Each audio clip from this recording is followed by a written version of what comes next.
Bismillahirrahmanirrahim.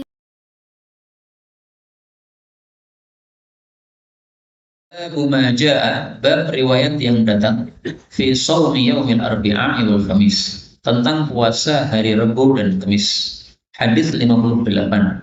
Wa an Ubaidillah bin Muslim al-Qurashi an abihi qala.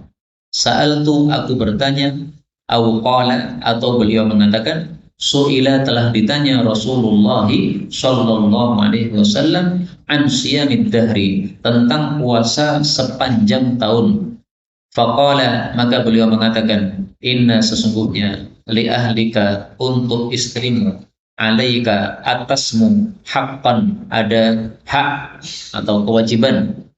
Sum, puasalah Ramadan, pada bulan Ramadan, walladzi yali, dan bulan yang berikutnya, yaitu bulan Syawal, wa kulla arbi'a, dan juga setiap hari Rabu, wa khamisin, dan setiap hari Kamis. Fa idza anta, maka tiba-tiba kamu itu, qad sumta, kamu sudah berpuasa, ad-dahra, sepanjang tahun, wa aftarta, dan juga berbuka sepanjang tahun.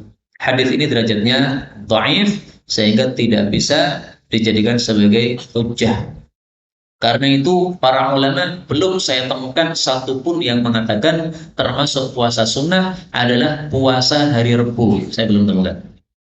Kalau puasa Senin Kamis ada, puasa Ayyamul Bid ada, puasa Asyura ada, puasa Muharram ada, puasa Sya'ban ada, puasa Arafah ada. Tapi puasa Rabu nggak ada. Saya belum menemukan satupun ulama yang mengatakan disunnahkan puasa Rabu.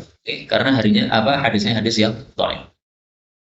Adapun yang ditanyakan di sini, siyamid dahri, puasa sepanjang tahun, alias puasa setiap hari, maka para ulama berselisih pendapat tentang hukumnya. Sebagian ulama mengatakan tidak boleh puasa setiap hari. Kenapa? Karena kalau kita puasa setiap hari, kita jadi lemes, mata jadi loyo. Sementara mata ini bukan milik kita, ini titipan dari Allah, harus dijaga. Kita punya tubuh, perlu makan. Ini tubuh bukan milik kita, ini tubuh milik Allah, dititipkan kepada kita harus menjaganya. Demikian juga seorang suami punya istri punya hak. Maka suami punya kewajiban terhadap istrinya, mengumpuli dan sebagainya. Nah, maka kalau dia puasa terus, akhirnya tidak pernah mengumpuli atau sangat jarang, sehingga haknya istri ini keteteran, ini berarti zalim kepada istri. Makanya di sini Nabi katakan inna li ahlika 'alaika haqqan. Ini sahih dari hadis yang lain. Ini pendapat yang pertama, mengatakan bahwa puasa setiap hari tidak boleh. Dalilnya apa? Dalilnya hadis Abdullah bin Amr bin As. Dia minta izin kepada Nabi puasa setiap hari, Nabi tidak mengizinkan. Beliau mengatakan kamu puasa Daud saja. Ketika dia mengatakan, ya Rasulullah, saya masih kuat, saya bisa puasa setiap hari, saya bisa puasa yang lebih utama daripada puasa Nabi Daud. Maka Nabi mengatakan tidak ada puasa yang lebih utama daripada puasa Nabi Daud. Itu sudah paling mentok. Berarti puasa setiap hari tidak boleh. Pendapat yang kedua mengatakan puasa setiap hari boleh, asalkan dalam satu tahun itu 5 hari tidak puasa. 5 hari adalah Idul Fitri, Idul Adha, dan 3 hari tasyrik. Tanggal 11, 12, 13 Dhul Hijjah. 5 hari ini tidak puasa, maka sepanjang tahun puasa setiap hari, nggak apa-apa. Kenapa? Karena yang haram dalam satu tahun hanya 5 hari. Selain itu tidak haram. Dan pendapat ini dipilih oleh beberapa ulama, di antaranya Imam Nawawi rahimahullahu ta'ala. Imam Nawawi setiap harinya puasa. Tapi memang tampaknya, wallahu a'lam bishawab, dengan sebab itu kondisi badan beliau kurang sehat, dan beliau wafat pada usia 45 tahun. Maka guru saya, Syekh Hamid Al-Bukhari, mengatakan, laitahu ma fa'al. Alangkah bagusnya seandainya Imam Nawawi tidak melakukan hal tersebut. Kenapa? Imam Nawawi ini Masya Allah, ilmunya luar biasa. Andaikan beliau usianya panjang, andaikan, itu bisa nulis karya yang lebih banyak lagi itu. Tapi karena usianya hanya 45 tahun, ya karya-karya beliau meskipun terkenal ya, Riyadhus Shalihin dibaca orang, Majmu' Syarah Muhadzab dibaca orang, Arba'in Nawawi dibaca orang, Tapi ya terbatas lah, usianya terbatas ya, karyanya juga terbatas.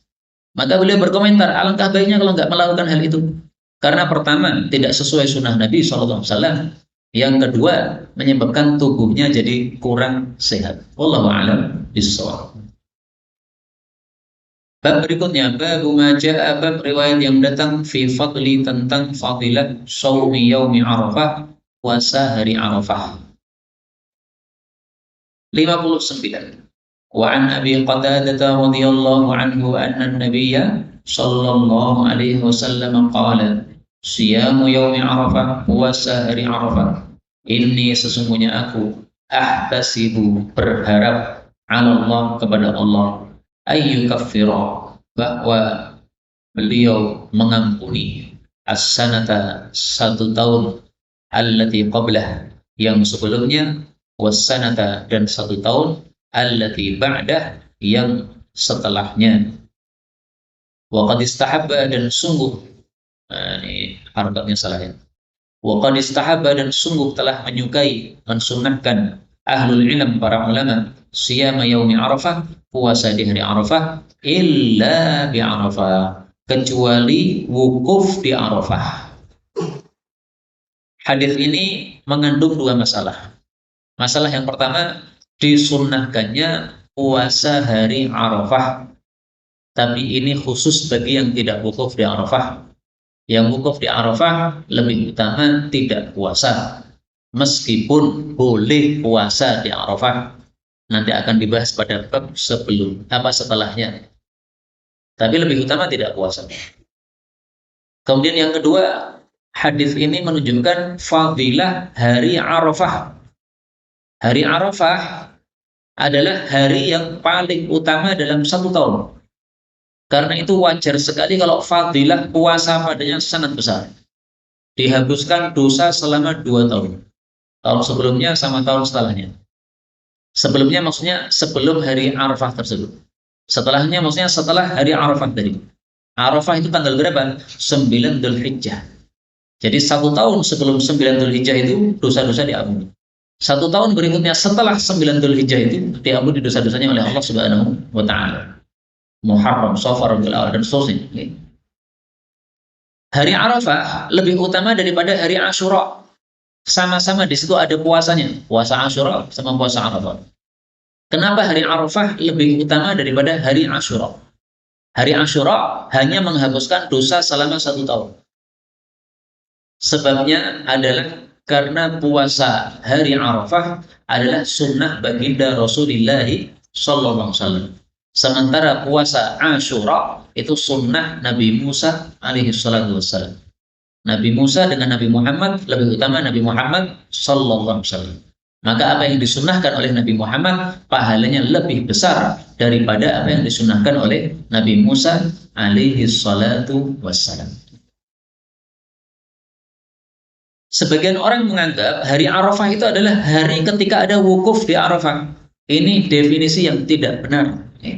Yang benar adalah Yaumu Arafah, hari Arafah itu adalah tanggal 9 Dzulhijjah. Mau ada wukuf, mau tidak ada, tidak urusan, ya, bukan urusan. Mari kita lihat definisi para ulama, hari Arafah itu hari apa?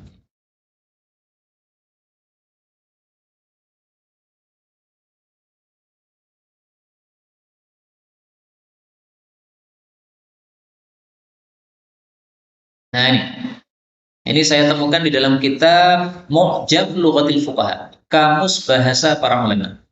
Beliau mengatakan Yaum Arafah adalah at-tasi', hari yang ke-9 min Dzulhijjah, dari bulan Dzulhijjah. Jadi tidak harus bertepatan dengan wukuf di Arafah. Andaikan Mekah wukuf di Arafah hari Ahad misalnya. Sementara kita di Indonesia tanggal 9 Dzulhijjahnya bukan hari Ahad, maka kita tetap puasanya bukan hari Ahad. Jadi puasanya jangan mengikuti wukuf yang ada di sana, tapi puasanya mengikuti tanggal 9-nya. Karena ru'yat itu kan berbeda-beda.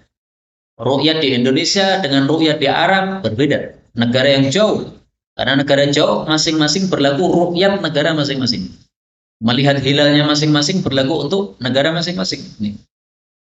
Demikian juga perkataan tadi yang mengatakan bahwa hari Arafah adalah ketika ada wukuf, itu menjadi batil ketika nanti di akhir zaman.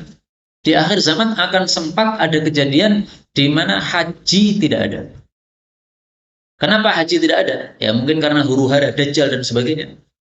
Nah, kalau tidak ada haji, kemudian tidak ada yang wukuf di Arafah, apakah engkau akan mengatakan tidak disunahkan puasa hari Arafah? Nah, ini jelas salah.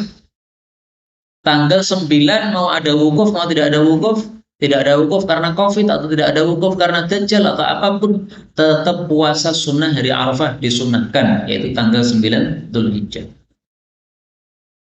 Kita lanjutkan bab terakhir. Bab karahiyati shaumi yaumi Arafah. Bab makruhnya puasa hari Arafah di Arafah, yaitu bagi orang-orang yang wukuf di Arafah. Hadis yang ke-60. Wa 'an Ibnu Abbas radhiyallahu anhu anna an-nabiy sallallahu alaihi wasallam aftara, berbuka di Arafah, wa arsalat, dan mengirim ilaihi kepada Nabi Ummul Fadli. Ummul Fadli ini ibunya Ibnu Abbas. Bila banin, dengan susu, fasyariba, maka Nabi pun minum. Nah, inilah dalil bahwasanya orang yang wukuf di Arafah sebaiknya tidak puasa. Kenapa? Supaya sesuai dengan sunnah Rasulullah Sallallahu Alaihi Wasallam. Lah terus apa rahasianya orang wukuf di Arafah kok sebaiknya tidak puasa? Puasa itu menyebabkan orang badannya lemes sehingga ibadahnya kurang kuat.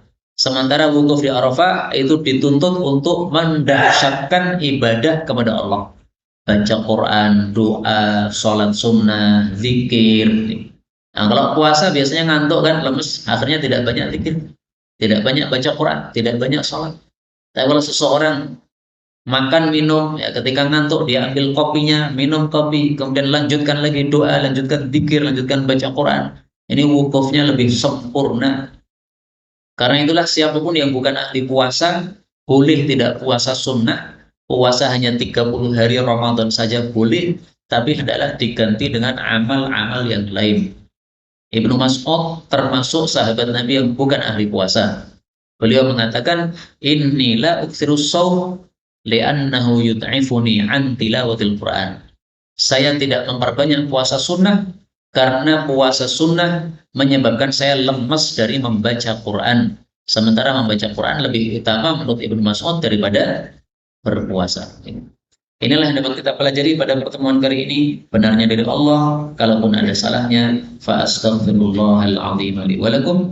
Insyaallah berikutnya kita lanjutkan hadis yang ke-61. Oh, ternyata di sini ada penjelasan. Kita lanjutkan dulu penjelasannya. Adapun waqat ruwiya ini dihapus saja karena nanti akan berulang.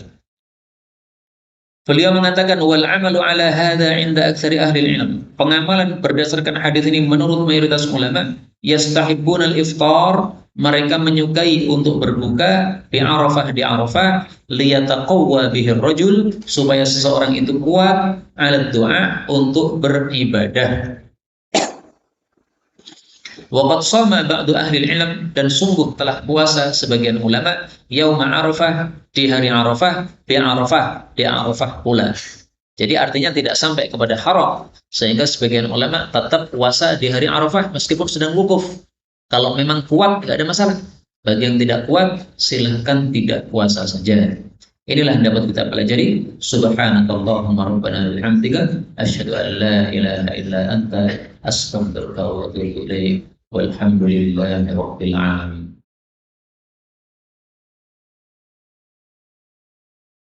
تقبل منا إنك أنت السميع العليم وتب علينا إنك أنت التواب الرحيم.